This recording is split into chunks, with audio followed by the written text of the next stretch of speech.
And welcome back to Let's Talk News Now. I'm Rick Singer. I have with me, of course, Dave Robbins. I love these segments each and every time, Dave. I really do. Go to VegasNewsReview.com if you haven't been there as of yet. It's an absolutely outstanding website. And, well, we've got a lot of things to actually talk about. You've written some really interesting articles in the last few days. Not to say the other ones aren't interesting, Dave. These are just a little bit more interesting. More so than others. Well, this one has a little almost old Vegas flavor to it, I guess, if you'd want to look at it that way. Well, based on my experience as a law officer, I kind of think differently. And when somebody starts laying things out in front of you, you go, this doesn't make sense, this doesn't make sense, this doesn't make sense. And that's what happened when I wrote this last article about the HOA scam or scheme or whatever you want to call it. Mm-hmm. Everybody's committing suicide. And I'm going... Well, yeah, people are getting beaten up, too. Well, yeah, they're getting beaten up, and then they commit suicide. David Amesbury, local attorney, was found in California, hung, and he was the one that was beaten in Henderson. Mm-hmm. And for whatever reason, everybody thought or thinks to this point, or they're saying, everything's just suicides. But everybody that's tied into these HOA cases, we've had 4 deaths of people that were involved. 3 of them were apparent suicide. 1 was a drug overdose, supposedly. Now, this has all the great makings of a great movie script. That's what I'm thinking. I'm going, so where do we find the horse head in the bed or something next? But when you think about it, it's not really, I mean, it's happening in real life. What are the odds of 4 people dying that are all involved, in this case, of suicides, quote unquote, mm-hmm. And these were potential witnesses against some of the bigger people involved in the scams. So, are they really committing suicide? Or is it, I mean, okay. Or you as a police officer, we've talked all the time about fact and fiction. What you see on TV isn't what really happens. Right. For example, maybe not every prosecuting attorney shows up at a crime scene. Well, that too. And a lot of people watch CSI or they watch Cops, and they kind of give away all the secrets. Right.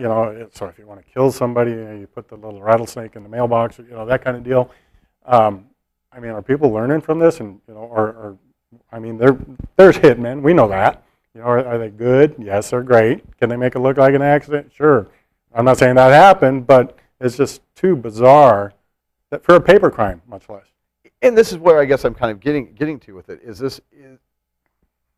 it really? I mean, the police right now would have us believe they're strictly coincidental. I happen to believe that coincidence can exist. Sure. Just like earlier on, that somebody could actually find a Da Vinci, 400, 500 years later. It can happen. But admittedly, from a law enforcement standpoint, and like you said, you look at things a little bit differently, this does seem just a little bit odd to have this many people all associated with one specific case and all either dying, being beaten up, or combination, and not able to testify. The people that are involved in this are very prominent, powerful people. And to say they're not linked with somebody else or another group, it could happen. And they don't want to go to jail. They don't want no witnesses. Things could happen.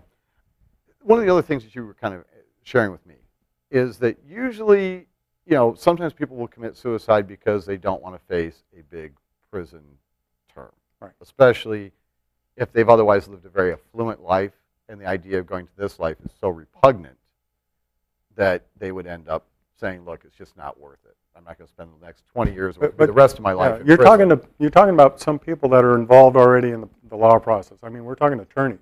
Mm-hmm. They know they can appeal, and just carry it on. Probably never go to jail. And even if they got convicted of a paper crime, they may get probation and parole and may never see the inside of a prison. But it's just, like I said, really bizarre for a paper crime that all these incidents are happening.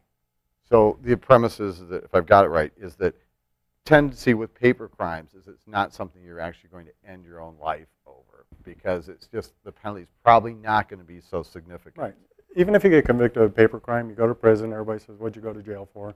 Like tax evasion or, fraud or whatever. And they're like, yeah, whatever. Martha Stewart. Right. Yeah. Now if you commit a more heinous crime, murdering young kids, molesting, you're going to have an issue in prison. Okay. So is it uncommon that maybe law enforcement right now, their official statement would be, completely unrelated, when they're actually very much pursuing the fact that they are probably, or maybe, very related? Well, to me, they look related, but as a responding officer to the scene of whatever, they have to look at what's happening at that scene. Whatever's presented to them at the scene, they may not know what's going on prior to that. Okay. That's the thing that's great about VegasNewsReview.com. Ladies and gentlemen, if you have not been there to the site, you need to go. We've got it up on our screen right now, VegasNewsReview.com. It's these types of commentaries, these types of insights that make for such a great, great website. But you know something? We're going to have a great, great show. We will see you again tomorrow. Until then, let's talk news now.